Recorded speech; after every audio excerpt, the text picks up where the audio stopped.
राष्ट्रपति द्रौपदी मुर्मू ने विकसित भारत में महिलाओं की भूमिका को महत्वपूर्ण बताया है। नई दिल्ली के विज्ञान भवन में अंतर्राष्ट्रीय महिला दिवस के अवसर पर नारी शक्ति से विकसित भारत विषय पर राष्ट्रीय सम्मेलन का उद्घाटन करते हुए राष्ट्रपति द्रौपदी मुर्मू ने कहा कि आज का दिन महिलाओं की उपलब्धियों को सम्मानित करने का और उनके अधिकारों के प्रति जागरूकता बढ़ाने का अवसर है।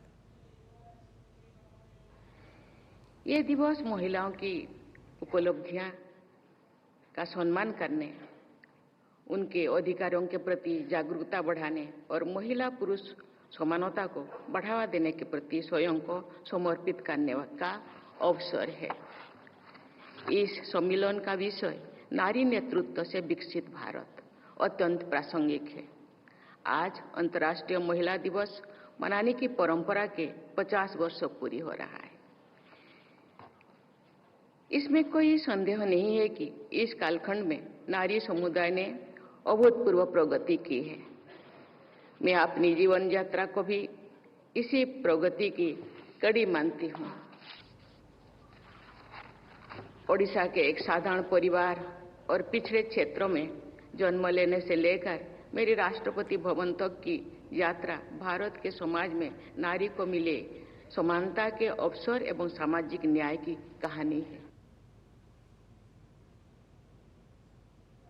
और राष्ट्रपति द्रौपदी मुर्मू ने कहा कि देश की नारी शक्ति को राजनीतिक, आर्थिक और सामाजिक रूप से सशक्त बनाने के लिए भारत सरकार निरंतर प्रयास कर रही है। देश की नारी शक्ति राजनीतिक, आर्थिक और सामाजिक रूप से सशक्त बने और विकसित भारत के हमारे संकल्पों को नेतृत्व प्रदान करे, इसके लिए भारत सरकार निरंतर प्रयास कर रही है। नारी शक्ति बंधन अधिनियम के द्वारा लोकसभा और विभिन्न विधान सभाओं में महिलाओं के लिए आरक्षण का प्रावधान उनके राजनीतिक सशक्तिकरण की दिशा में ऐतिहासिक कदम है। जमीनी स्तर पर महिलाओं को सशक्त और स्वावलंबी बनाने के लिए स्वयं सहायता समूह से उन्हें जोड़ा जा रहा है। वे आर्थिक आत्मनिर्भरता प्राप्त करें, इसके लिए लखपति दीदी कार्यक्रम चल रहा है। नमो ड्रोन दीदी योजना भी महिलाओं के आर्थिक और तकनीकी सशक्तिकरण का माध्यम बने रही है। सरकार के ये सभी प्रयास विभिन्न स्तरों पर महिलाओं में आत्मविश्वास पैदा कर रहे हैं और उन्हें जीवन में नई ऊंचाइयां छूने के लिए प्रेरित कर रहे हैं। राष्ट्रपति द्रौपदी मुर्मू ने अपने संबोधन में कहा कि हमारी बेटियां विकसित भारत के सपने को साकार करने में पूरा योगदान दे रही हैं। इसके लिए जरूरी है कि समाज उन्हें आगे बढ़ने के लिए और भी अच्छा वातावरण प्रदान करे।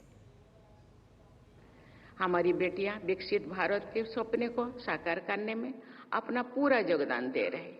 इसके लिए जरूरी है कि समाज उन्हें आगे बढ़ने के लिए और भी अच्छा वातावरण प्रदान करे। उन्हें एक ऐसा वातावरण मिलना चाहिए जिसमें वे बिना किसी दबाव या भय के अपने जीवन के बारे में स्वतंत्र निर्णय ले सके।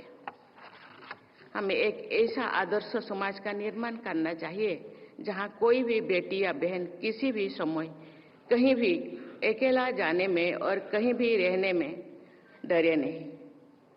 महिलाओं के प्रति सम्मान का भाव ही भयमुक्त सामाजिक वातावरण का निर्माण करेगा।